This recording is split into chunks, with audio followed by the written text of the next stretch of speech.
Hello everyone, আসসালামু আলাইকুম। আজকে আমি রান্না করব ভেন্ডি। এর মধ্যে দিয়ে দেব প্রথমে তেল, তারপরে দিয়ে দেব অল্প একটু লবণ,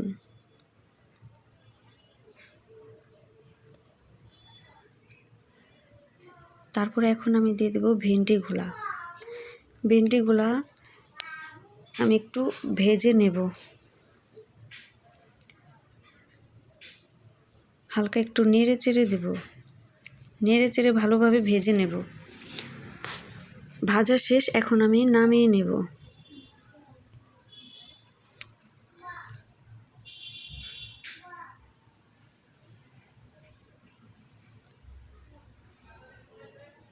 এখন আমি দিয়ে দেবো পেঁয়াজ, কাঁচামরিচ কুচি। পেঁয়াজটা আমি একটু বাদামি কালার করে ভেজে নেব। ভাজা শেষ, এখন আমি এর মধ্যে দিয়ে দেব আদা রসুন বাটা,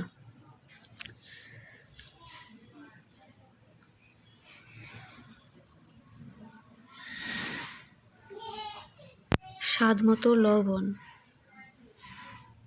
একটু নেড়ে চেড়ে নেব হালকা, যাতে কাঁচা গন্ধটা চলে যায় আদার।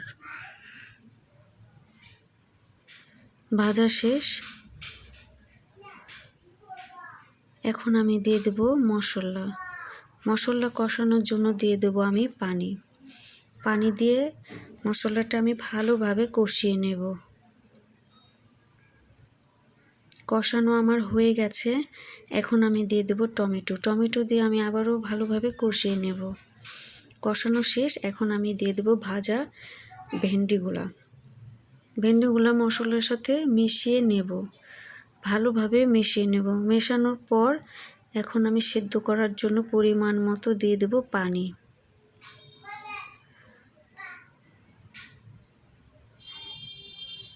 এখন আমি একটু নেড়ে চেড়ে দেব। মেশানো আমার হয়ে গেছে,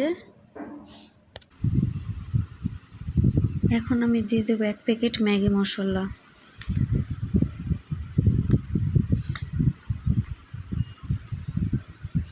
এখন আমি একটু নেড়ে দেব, মশলার সাথে একটু ভালোভাবে মিশিয়ে নেব। হয়ে গেছে আমার ভেন্ডি চচ্চড়িটা। দেখতেই পাচ্ছেন কালারটা কত সুন্দর হয়েছে। বাসায় একবার হলো ট্রাই করবেন, এটা খেতে খুবই ভালো লাগে। আমার চ্যানেলটাকে সাবস্ক্রাইব করবেন। সবাই ভালো থাকবেন, সুস্থ থাকবেন। আসসালামু আলাইকুম।